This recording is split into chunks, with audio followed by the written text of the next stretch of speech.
magsama-sama and work together para po magawa natin ang ating meeting de avance para sa ating mga overseas Filipino workers and their families. Maraming salamat po sa ating mga teams.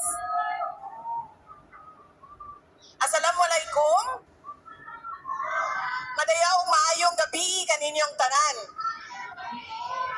Nagasa mo?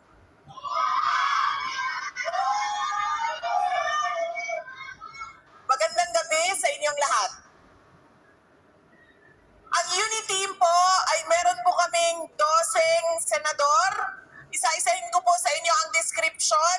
Ibibigay po ninyo sa akin ang pangalan para po makapisado natin ang mga Uniteam senators natin. Mamaya, hingi ako volunteer. Mas madali ito kasi sumayaw ng 8-8. Bibigay nyo lang. I-review nyo lang yung 12 pangalan ng ating mga senators. Okay? Ang una, ang Senator Mark Kabuhayan natin sa Senado. Yes, Senator Mark Villar. Ang Senator Win tayo sa Senado. Yes, Senator Win Gatchalian. Ang Senator pinakabatang Secretary of National Defense, may galing at talino. Senator Kibo Teodoro. Senator Bistek tayo sa Senado. Senator Herbert Bautista. Senator Spokes ng Bayan, Action Man ng Senado. Senator Hardy Roque. Senator Anak ng Masa. Yes. Senator Chingoy Estrada. Senator Loding-Lodi nating lahat. Senator Loren Legarda. Senator, sa tunay na pagbabago, pumili ng bago na hindi bobo. Senator Larry Gadon. Senator, ang utol mo sa Senado? Yes, galing ninyo. Diyan ako kukuha ng volunteer. Senator Robin Padilla. Senator, trabahador nyo sa Senado. Senator Mick Zubiri. Senator, hindi sikat ngunit maglilingkod ng tapat. Senator Rodante Marcoleta. Senator, #magtulungan. Senator Gringo Honasan, begging volunteer.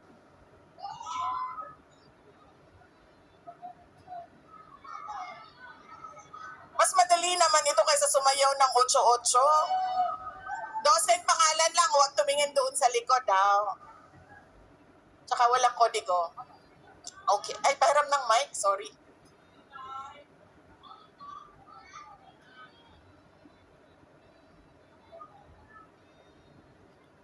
Okay, pagpakilala muna tayo sa ating mga kasamahan.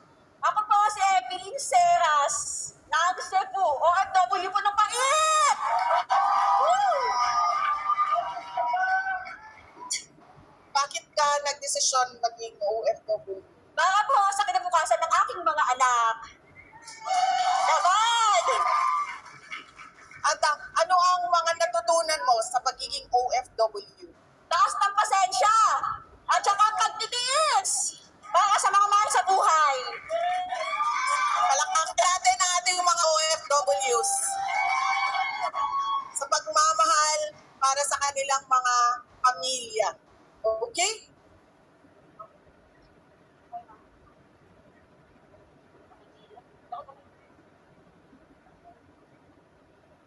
Okay? Nagchismisan mo na kami, Marites eh. Alam niya na. Basta mga Bisaya, magtupad. Chismis Sa dahil. Bisaya, magbabagid kaayo. Oh, yeah. Hindi. Basta Pilipina, maganda talaga. Yes!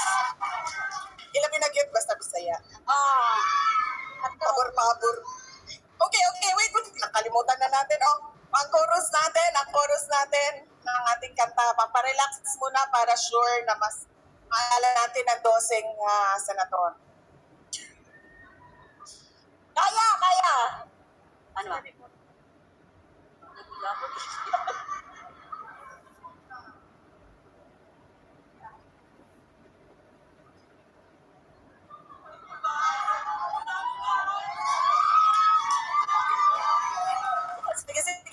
5 lines. Kaya mo yan.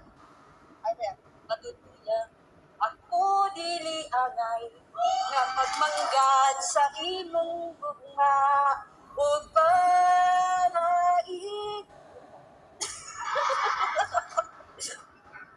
Okay. Na-relax ka na? Opo. Okay. Okay. Senator number 1 natin na senator. Number 1. Hindi po ba yung number?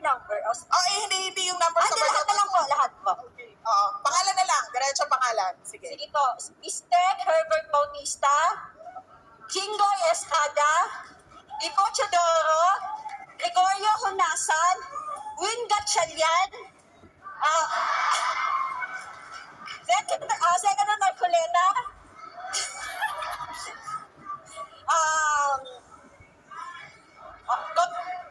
Miss Vicky, Villar Robin Padilla, and Lauren Legarda. And Harry Rocket! Tapos po, Ingo Estrada. Opo, tapos po. Saka po yung nagsasabi na, hindi tayo bobo, lari ka doon!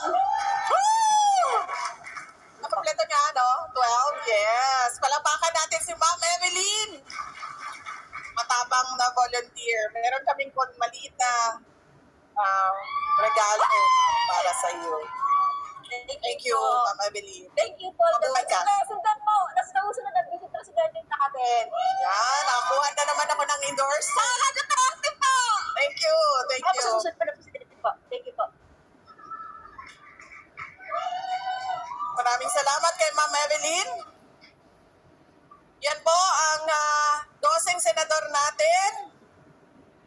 Mahalaga po ang sample ballot. And hold a breath. Scared to rock the boat and make a mess. So I sit quietly. I breathe politely. I guess that I forgot I had a choice. I let you push me past the breaking point. I stood for nothing. So I fell for everything. You held me down, but I got up. Hey! Already brushing off the dust. You hear my voice, you hear that sound. Like thunder gonna shake the ground. You held me down, but I got up. Hey! Get ready, cause I've had enough. I see it all, I see it now. I got the eye of the tiger.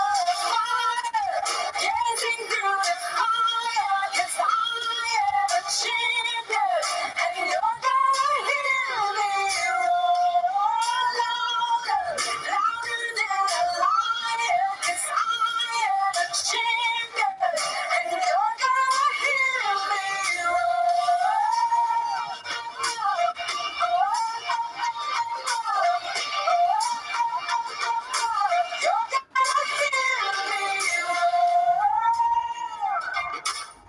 Now I'm floating like a butterfly, singing like a bee after my stride. I went from zero to my own hero. You held me down, but I got up. Already brushing out the dust. You hear my voice, you hear that sound. Like thunder gonna shake the ground. You held me down, but I got up. Get ready, cause I've had enough. I see it all, I see it now. I got the eye of the tiger, fire, dancing through the fire. Cause I am a champion, and you're gonna hear me roar louder, louder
sa inyong lahat. Lahat tayo nagsasama-sama at nagkakaisa. Ang ating hangarin at hikain ay paunlarin, palakasin at mahalin pa ang ating bansang Pilipinas. Kaya naman, hindi ko na patatagalin pa. Sabay-sabay natin salubungin ang susunod na Pangulo ng Republika ng Pilipinas! Magsitayo tayong lahat para sa Tigre ng Norte, Ferdinand Bongbong Marcos Jr.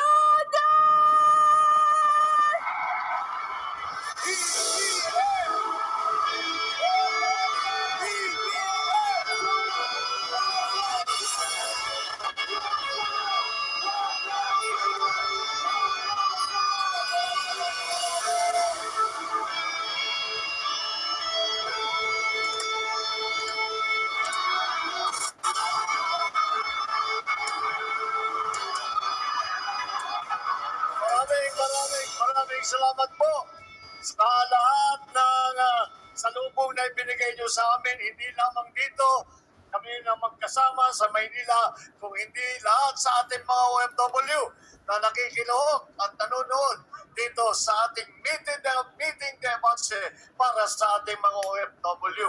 Magandang araw po sa inyong lahat.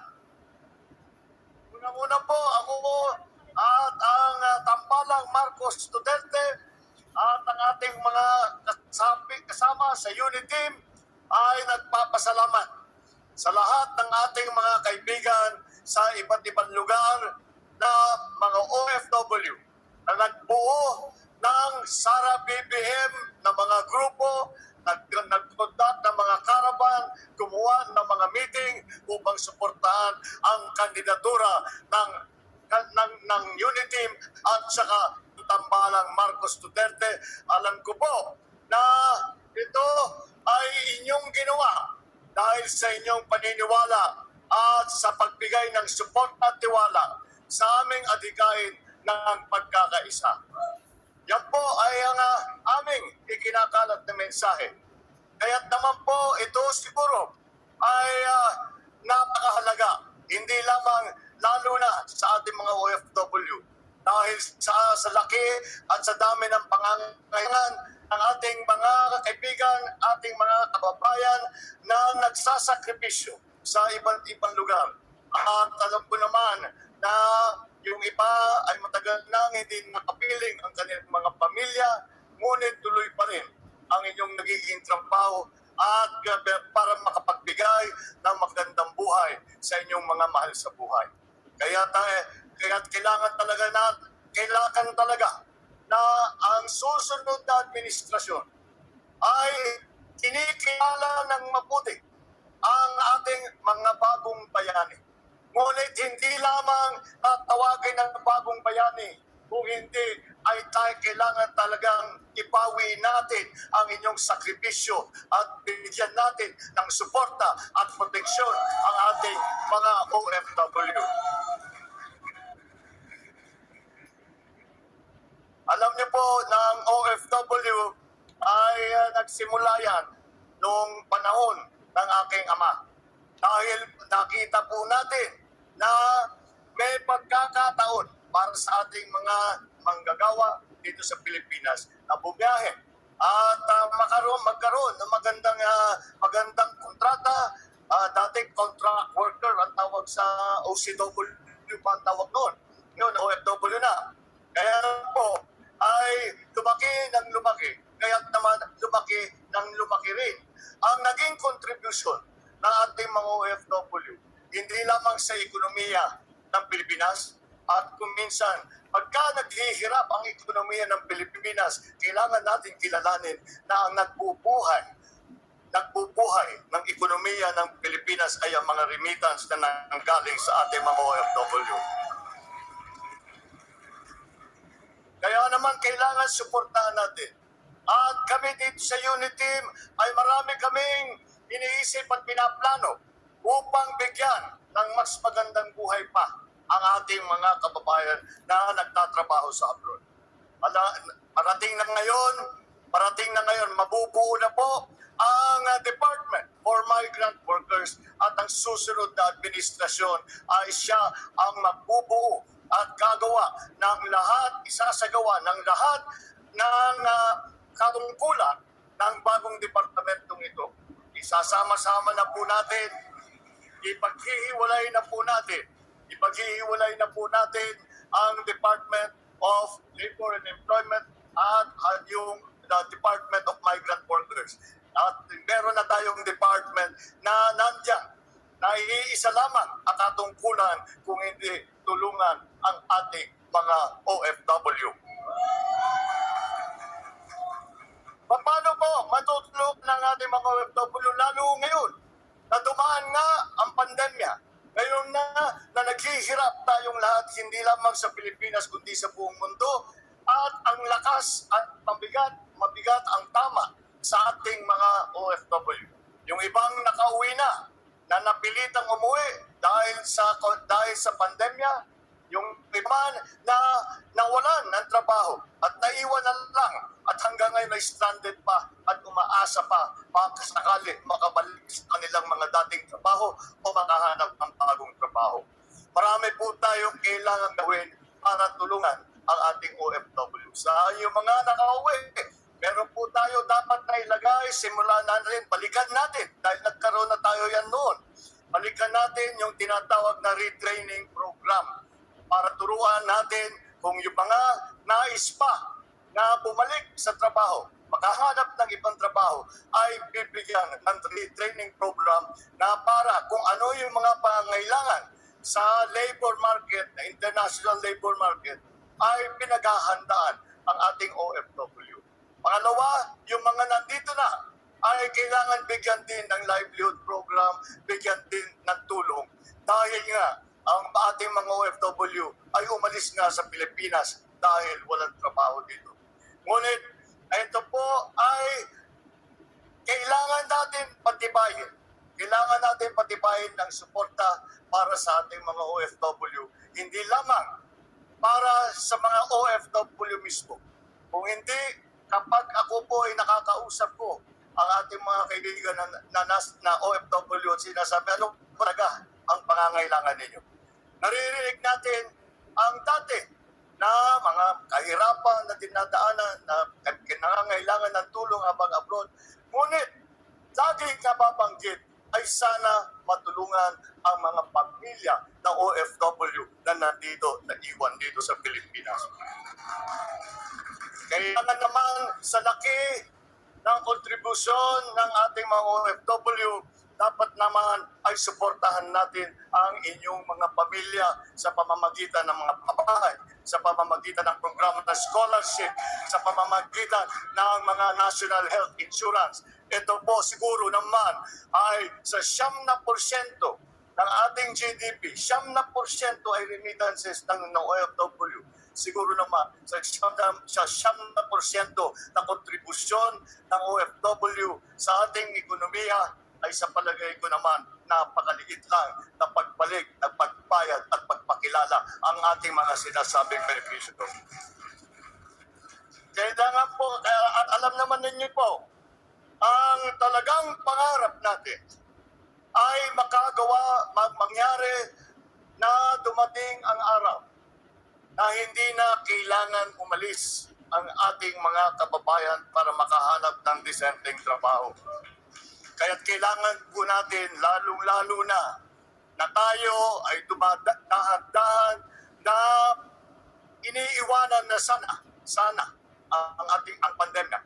Ay dahan-dahan kailangan natin balikan at magbigay ng trabaho dito sa Pilipinas. Sana makauwi na ang ating mga kababayan at makapiling muli ang kanilang mga pamilya, ang kanilang mga mahal sa buhay. Yan po ay marami po, para gawin po yun ay marami po tayong kailangan gawin. Kailangan po natin bigyan ng trabaho ulit yung mga maliliit na negosyo na nawalan ng trabaho. Kailangan natin tulungan ang ating agrikultura at makapagbigay uli ng trabaho. Kailangan po natin ipagpatuloy ang pag-develop ng infrastruktura dito sa Pilipinas. Yan po ay ilan lamang yung ating edukasyon. para lahat ng ating mga kabataan pag sila'y nagtapos ay handa sila na makapagtrabaho kung dito man sa Pilipinas o kung kahit saan man dahil sila ay maganda ang pag-aaral nila. Marami pong ibang mga problema tayong hinaharap. Kaya po, ito po ay ang aming adhikain ay pagkakaisa. Ngunit sa aking palagay na pag kami kasi ay umiikot sa buong Pilipinas at aming isinisigaw ang adhikain ng pagkakaisa, madali pong nauunawaan ng taong bayan, madali pong maunawaan ng ating mga kababayan.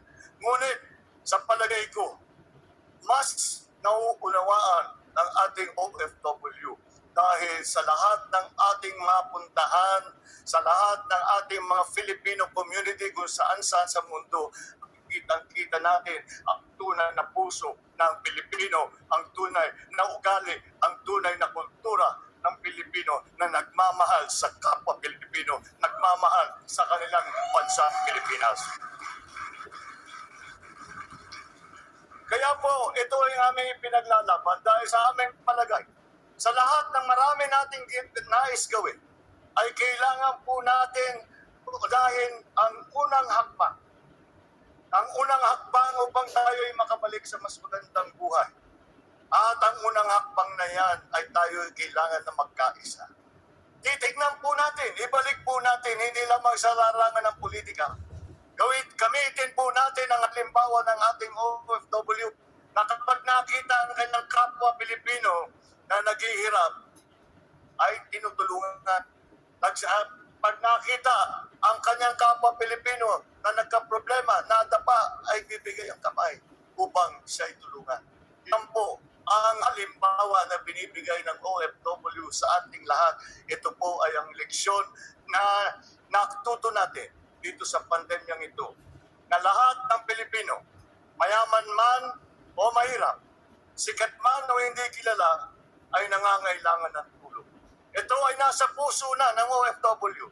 At alam naman natin, marami tayong napapalitaan na pagka ang isang Pilipino na OFW ay naghihirap o may kailangan, ang lahat ng mga kanyang kasamahan ay magkakaisa at magsasama-sama upang tulungan ang kanilang kapwa Pilipino.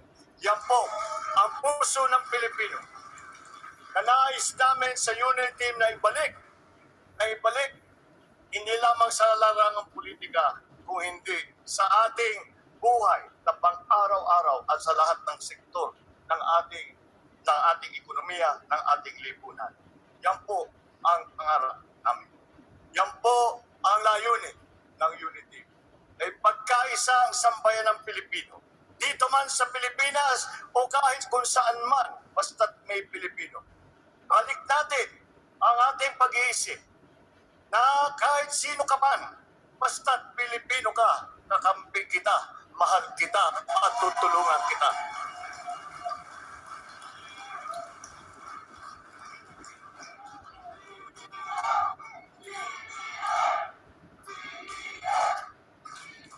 Ang mga OFW ay ang nagbigay ng magandang pangalan. Tumitingkad ang pangalan at reputasyon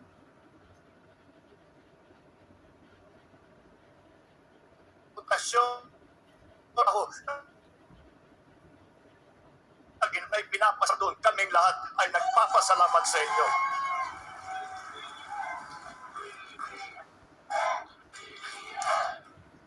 Makalas ang nangyayari galing mga OFW. Galing sa ating mga OFW, laki ng mga Pilipino na sinasabi natin, tignan ninyo kami. Kahit nasa malayo kami, hindi namin nakiking ginawa kundi magtrabaho. Kuminsan inaapi pa. Hindi na balit, hindi nagre-reklamo, tuloy-tuloy lang upang mabigyan ng magandang buhay ang pamilya na. Kaya ito po ang halimbawa na dapat natin ipagpatuloy. Ito pong kilusan ng pagkakaisa na isang katangian ng lahat ng ating mga OFW. Yan ang nagbibigay nagbibigay sa atin, nagpapataba ng puso sa atin, at kaya tayo ay nakakaharap at ipinagmamalaki natin, sinasabi natin sa lahat ng ating mga kaibigan na dayuhan, empleyado man, kasama man, kaibigan naman. Kontrapsyon ng ating mga magnagawang Pilipino, ng ating mga OFW, kaya namin sumigaw at magsabi ako ay Pilipino, taas noo kahit kanino.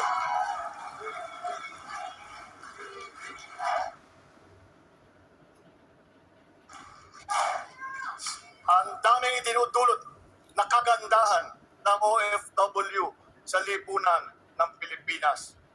Maraming naitutulong ang OFW sa lahat ng lahat ng inyong ginagawa para sa mga Pilipino. Ipagpatuloy natin yan, yung inyong halimbawa na ibinigay sa lahat ng mga Pilipino at pinagmamalaki sa lahat ng buong mundo. Ipagpatuloy natin yan. Ipagpatuloy natin ang ating ginagawa upang tulungan ang isa't isa, upang tulungan ang ating mga kapwa Pilipino, upang pagandahin ang buhay ng bawat mamamayang Pilipino. Para naman ay mapaganda na natin ang buhay. Masabi natin dumating ang araw na lahat ng Pilipino ay nagtatrabaho na at walang napipilitang umalis na at iwanan ang kanilang mga mahal sa buhay dahil may trabaho na dito sa Pilipinas. Kaya naman po, ito po ang aming layunin. Ito po ang aming hangarin na dumating ang araw na sa ating pagtutulungan, magagawa po natin lahat ng ating nais gawin upang tulungan ang ating mga OFW upang pagandahin ang buhay ng bawat mamamayang Pilipino. Ipagpatuloy natin ang ating sinimulaan, itong kilusan ng pagkakaisa ng lahat ng sambayan ng Pilipino kung saan man sila. Ito ay pagpatuloy natin at sa ganung paraan, makikita po natin, mararamdaman po natin na sama-sama po tayong babangon muli. Maraming salamat po. Mabuhay ang OFW! Mabuhay ang Pilipinas!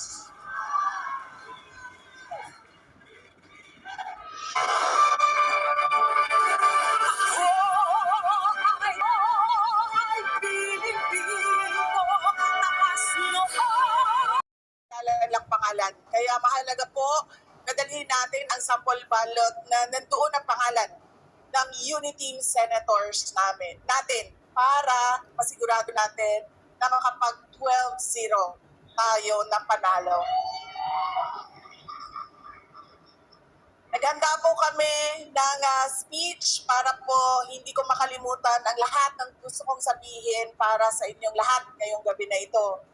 Noong February 2018, 2 taon matapos na mahalal sa pwesto si President Rodrigo Duterte, ay pumunta ako at 2 kong kapatid, si Vice Mayor Baste Duterte at si Congressman Paulo Duterte, kasama ang ilan naming mga kaibigan sa Macau at Hong Kong.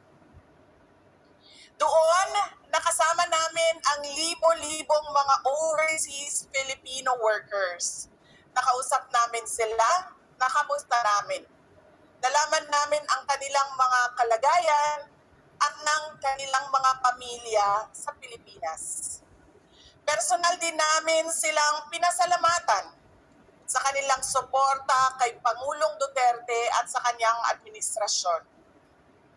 At sa aking talumpati, sa 2 malaking pagtitipon ng mga OFWs sa Macau at Hong Kong, natatandaan ko pa kung ano ang sinabi ko sa kanila.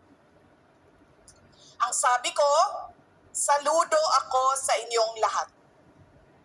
Saludo ako sa mga OFW dahil ginagawa ninyo ang isang bagay na hindi ko kayang gawin. Ang iwanan ang pamilya at ang mga anak. Lumayo at magtrabaho sa ibang bansa para mabigyan sila ng magandang buhay. Bilib ako sa tapang ng mga OFWs. Inaharap ninyo ang lahat ng uri ng panganib sa inyong trabaho. Tinitiis ninyo ang hirap. Baliwala sa inyo ang lungkot. At kahit na may sakit, tuloy lang ang trabaho. Walang pahinga. Halos walang day off. At ginagawa ninyo ito hindi para sa inyong mga sarili, kundi para sa inyong mga pamilya. Hindi lahat ng tao ay may ganyang tapang. Hindi lahat ng tao ay may ganyang paninindigan. Hindi lahat ng tao ay may ganyang lakas ng loob. Hindi lahat ng tao ay handang magsakripisyo para sa kanilang pamilya. Sakripisyo. Sa malaking sakripisyo ng mga OFW, nakaranas ng kaunting ginhawa ang inyong mga pamilya dito sa Pilipinas. Sa aking palagay, ang mga OFW na siguro ang pinaka-selfless na uri ng manggagawang Pilipino. Sila yon. Kayo yon. Ang iniisip, hindi ang pansariling kaligayahan, kundi ang kaligayahan ng kanilang mga mahal sa buhay. Sila yung nangangarap hindi para sa kanilang sarili, kundi para sa kanilang pamilya. Ulitin ko ang sinabi ko sa mga OFW sa Macau at Hong Kong noong 2018. Sa inyong lahat ngayong gabi, saludo ako sa inyo.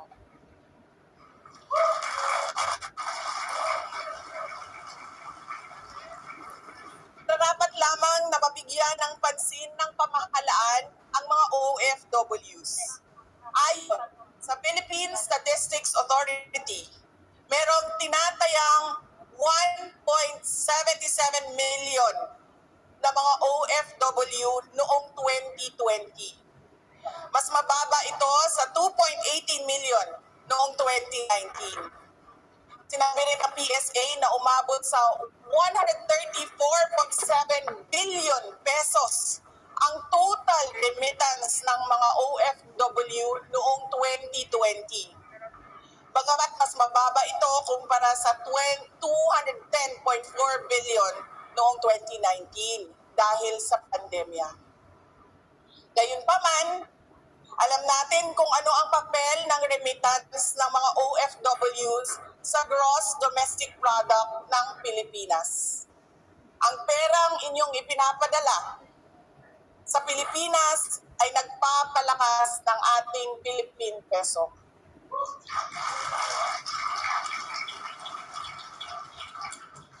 Nag-i-improve din ang mga pamilya, ang standard of living nila, at tumataas ang kanilang purchasing power. Ang unity team namin ni Bongbong Marcos at Sara Duterte ay kasama ng mga OFW sa kanilang mga adhikain at pangarap para sa kanilang mga pamilya. Alam namin ang inyong paghihirap at mga sakripisyo.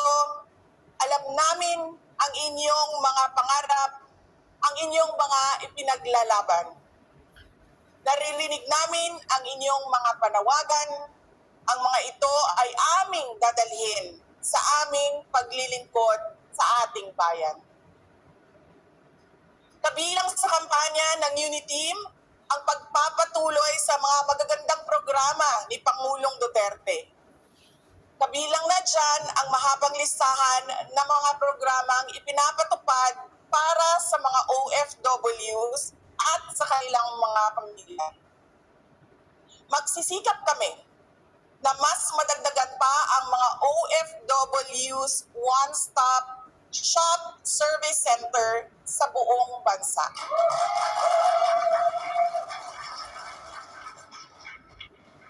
Palalawakin natin ang mga livelihood programs para sa mga OFWs at sa kanilang pamilya katulad ng Balik Pilipinas balik hanap buhay. At ang Livelihood Development Assistance Program para sa mga undocumented OFWs. And of course, we look forward to the operationalization of the Department of Migrant Workers.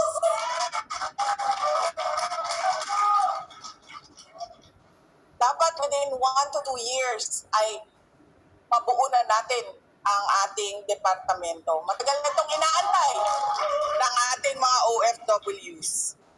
Ang aking personal na isusulong na trabaho para sa maraming Pilipino.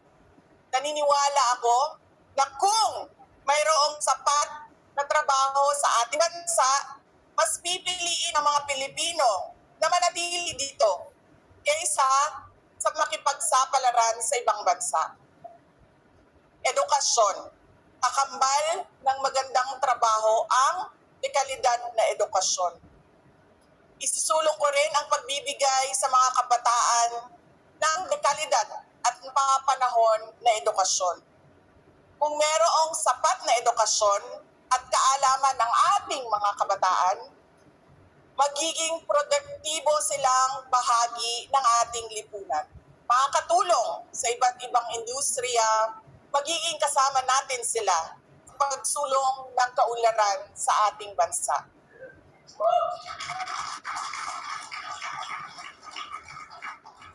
Mapayapang pamumuhay.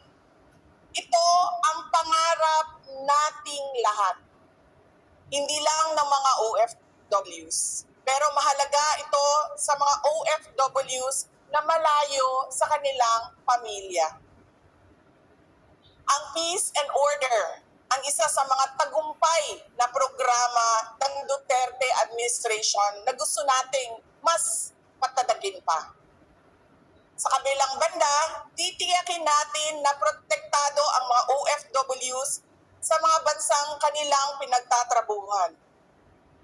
Mga embahada at konsulado ay gagabay at tutulong at magbibigay ng kasiguraduhan na natatanggap ng mga OFWs ang tamang sahod at benepisyo mula sa kanilang mga employers at nabibigyan sila ng proteksyon laban sa abuso.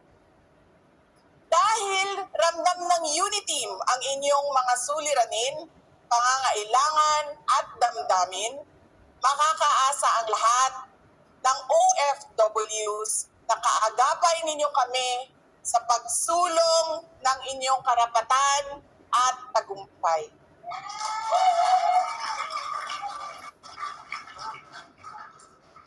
Upang mapadali ang katuparan ng inyong pangarap at ng inyong mga pamilya na darating ang araw na hindi na tayo magkawalay pang muli. Maraming salamat sa suporta ninyo sa Uniteam namin ni Bongbong Marcos. Sukran, daghang salamat, maraming salamat, magandang gabi sa inyong lahat. Young and hold breath, scared to rock the boat and make a mess. So I sit quietly, I breathe politely. I guess that I forgot I had a choice. I let you push me past the breaking point. I stood for nothing, so I fell for everything. You held me down, but I got up. Hey, already brushing off the dust. You hear my voice, you hear that sound. Like thunder gonna shake the ground. You held me down, but I got up. Hey, get ready, 'cause I've had enough. I see it all, I see it now. I got the eye of the tiger, fire, dancing through the fire. 'Cause I am a champion, and you're gonna hear me roar louder, louder than a lion. 'Cause I am a champion, and you're gonna hear me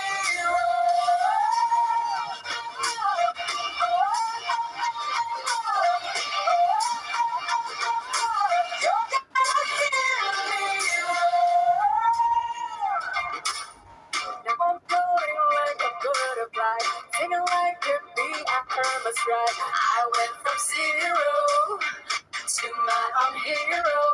You held me down, but I got up. Already brushing out the dust. You hear my voice, you hear that sound. Like thunder gonna shake the ground. You held me down, but I got up. Get ready, cause I've had enough. I see it all, I see it now. I got the eye of the tiger, fire, dancing through the fire. 'Cause I am a champion, and you're gonna hear me roar louder, louder than a lion. 'Cause I am a champion, and you're gonna hear me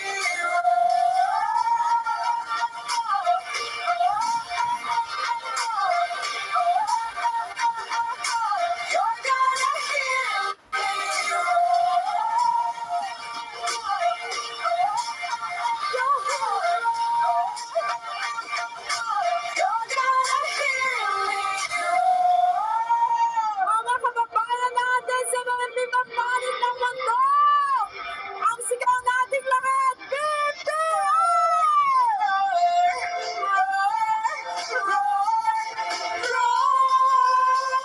I got the eye of the tiger, dancing through the fire. I am a champion, and you're gonna hear me louder than a lion. Yes, I am a champion, and you're gonna hear me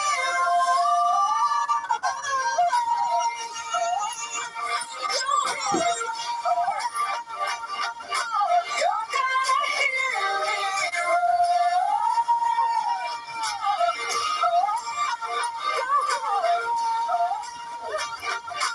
You're gonna hear me Yes! Magandang gabi po sa lahat ng mga kababayan natin sa iba't ibang panig ng mundo!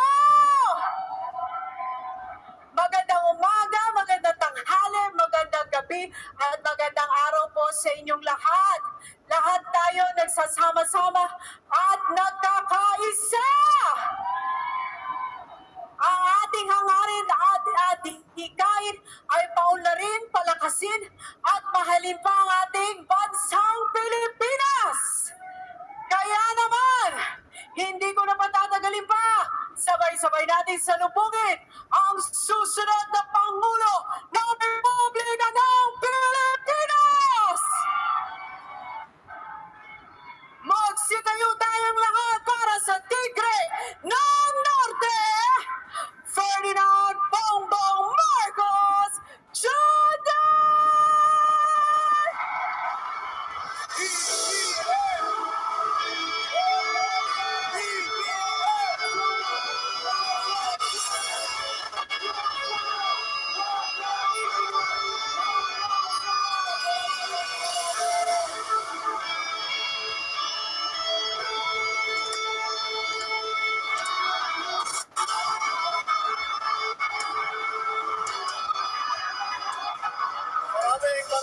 Maraming salamat po sa lahat ng salubong na ibinigay nyo sa amin, hindi lamang dito kami na magkasama sa Maynila, kung hindi lahat sa ating mga OFW na nakikilohok at nanonood dito sa ating meeting demonse para sa ating mga OFW. Magandang araw po sa inyong lahat. Una-una po, ako at ang tambalang Marcos Duterte at ang ating mga kasama sa unit team ay nagpapasalamat sa lahat ng ating mga kaibigan sa iba't ibang lugar na mga OFW na nagbuo ng Sara BBM na mga grupo, nagpunta ng mga caravan, gumawa ng mga meeting upang suportahan ang kandidatura ng unit team at saka tambalang Marcos Duterte. Alam ko po na ito ay inyong ginawa dahil sa inyong paniniwala at sa pagbigay ng support at tiwala sa aming adhikain ng pagkakaisa. Yan po ay ang aming ikinakalat na mensahe.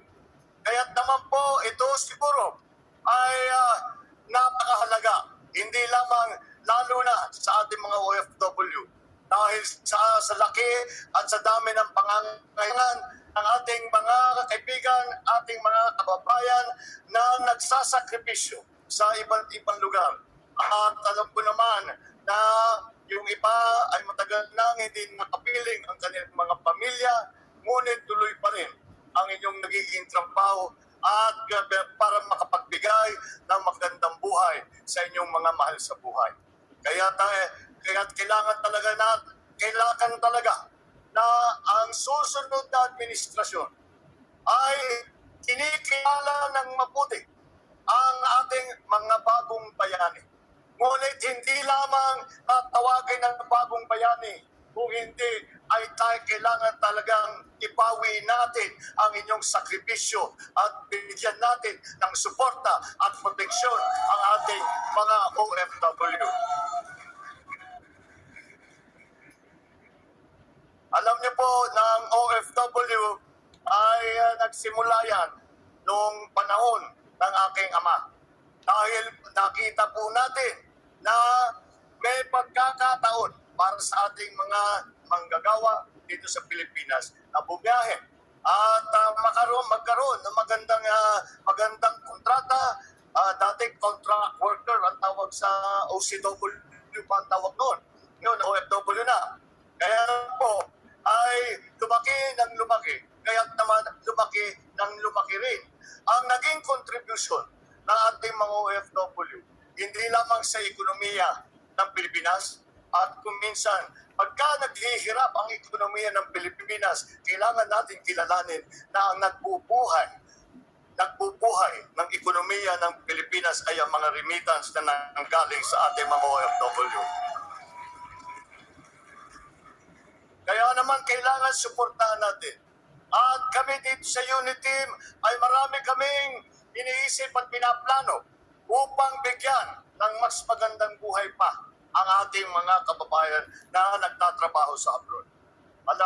Parating na ngayon, mabubuo na po ang Department for Migrant Workers at ang susunod na administrasyon ay siya ang magbubuo at isasagawa ng lahat ng katungkulan ng bagong departamentong ito. Isasama-sama na po natin, ipaghihiwalay na po natin ang Department of Labor and Employment at yung Department of Migrant Workers. At meron na tayong department na nandyan, na iisa lamang ang katungkulan kung hindi tulungan ang ating mga OFW. Paano po matutulog ng ating mga OFW lalo ngayon na dumaan nga ang pandemya? Ngayon na naghihirap tayong lahat, hindi lamang sa Pilipinas kundi sa buong mundo, at ang lakas at mabigat ang tama sa ating mga OFW.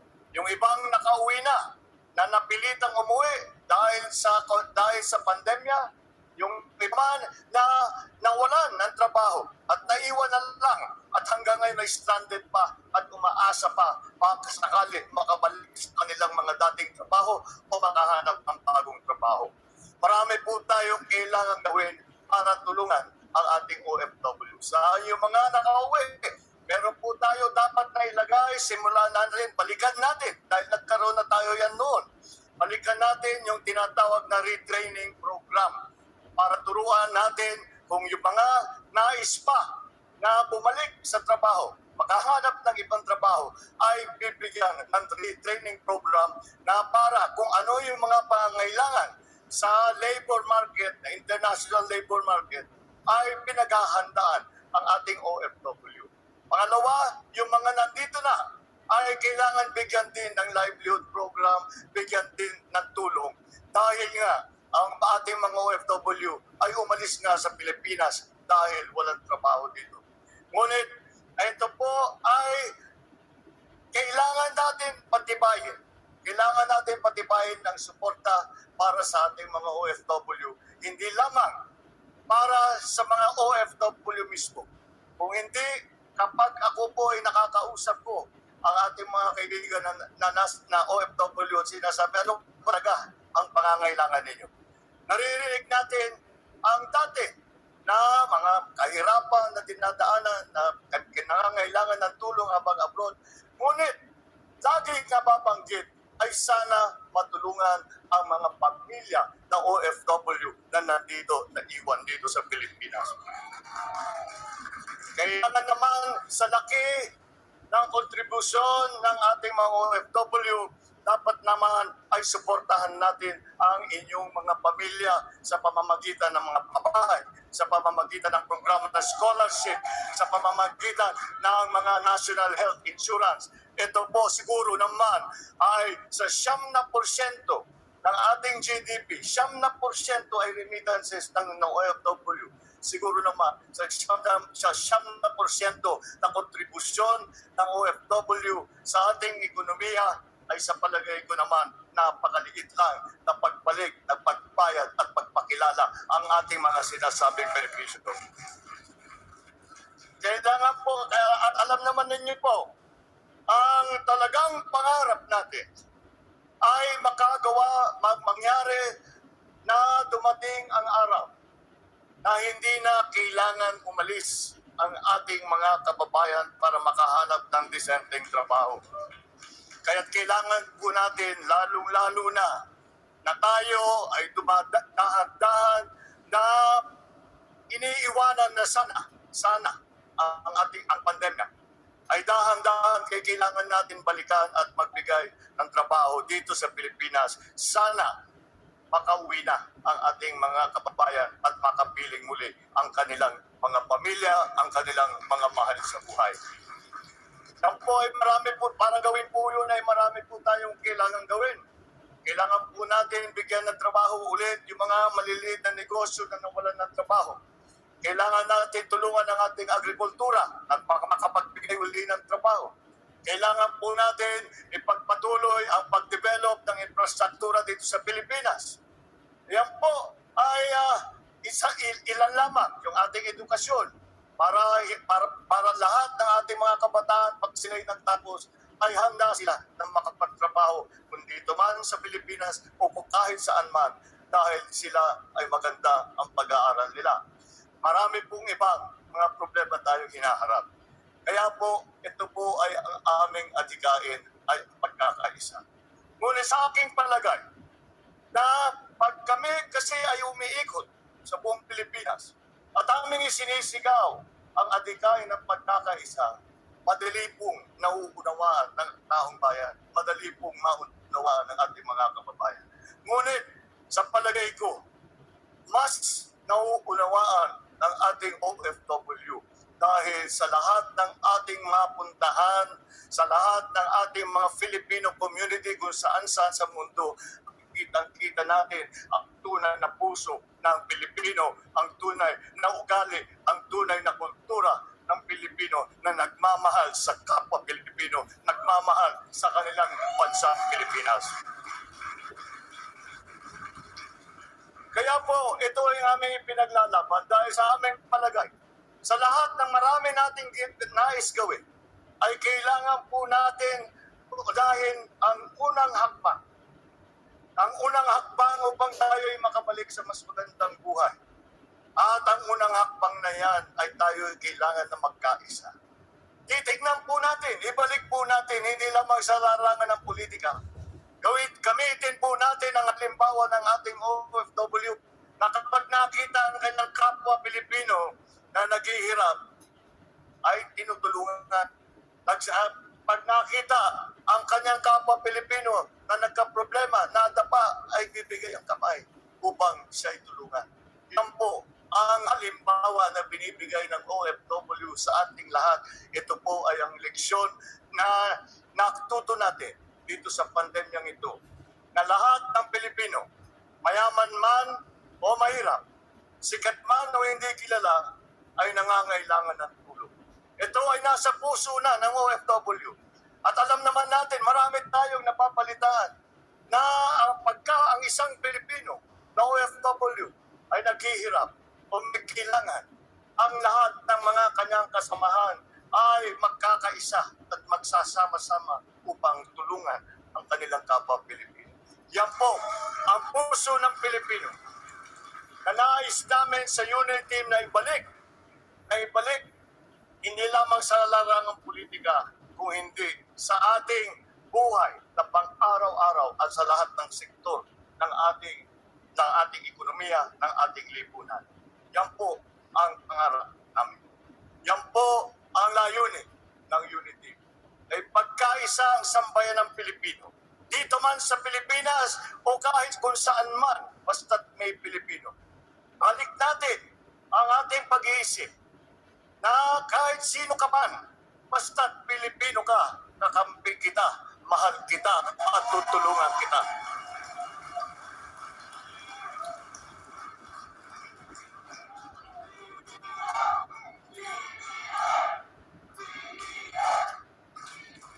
Ang mga OFW ay ang nagbigay ng magandang pangalan. Tumitingkad ang pangalan at reputasyon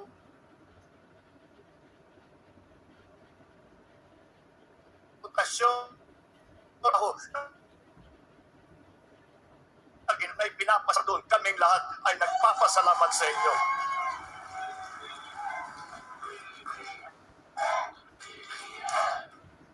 Makalas ang nangyayari galing mga OFW. Galing sa ating mga OFW, laki ng mga Pilipinas na sinasabi natin, tignan ninyo kami.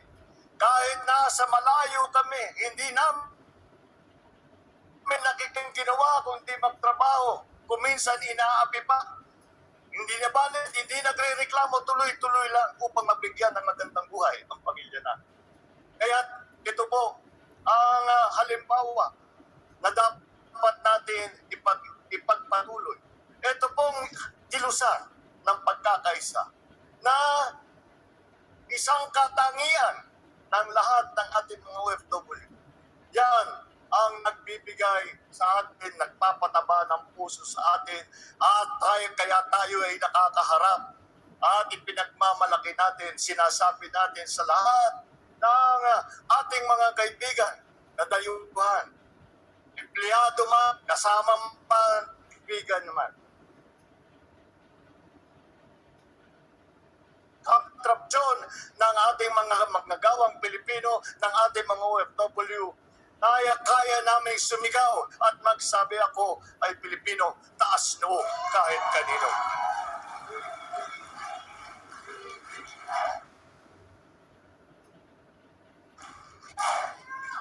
Ang daming itinutulot na kagandahan ng OFW sa lipunan ng Pilipinas. Maraming naitutulong ang OFW sa lahat ng inyong ginagawa para sa mga Pilipino. Ipagpatuloy natin yan, yung inyong halimbawa na ibinigay sa lahat ng mga Pilipino at pinagmamalaki sa lahat ng buong mundo. Ipagpatuloy natin yan. Ipagpatuloy natin ang ating ginagawa upang tulungan ang isa't isa, upang tulungan ang ating mga kapwa Pilipino, upang pagandahin ang buhay ng bawat mamamayang Pilipino. Para naman ay mapaganda na natin ang buhay. Masabi natin dumating ang araw na lahat ng Pilipino ay nagtatrabaho na at walang napipilitang umalis na at iwanan ang kanilang mga mahal sa buhay dahil may trabaho na dito sa Pilipinas. Kaya naman po, ito po ang aming layunin. Ito po ang aming hangarin na dumating ang araw na sa ating pagtutulungan, magagawa po natin lahat ng ating nais gawin upang tulungan ang ating mga OFW upang pagandahin ang buhay ng bawat mamamayang Pilipino. Ipagpatuloy natin ang ating sinimulaan, itong kilusan ng pagkakaisa ng lahat ng sambayan ng Pilipino kung saan man sila.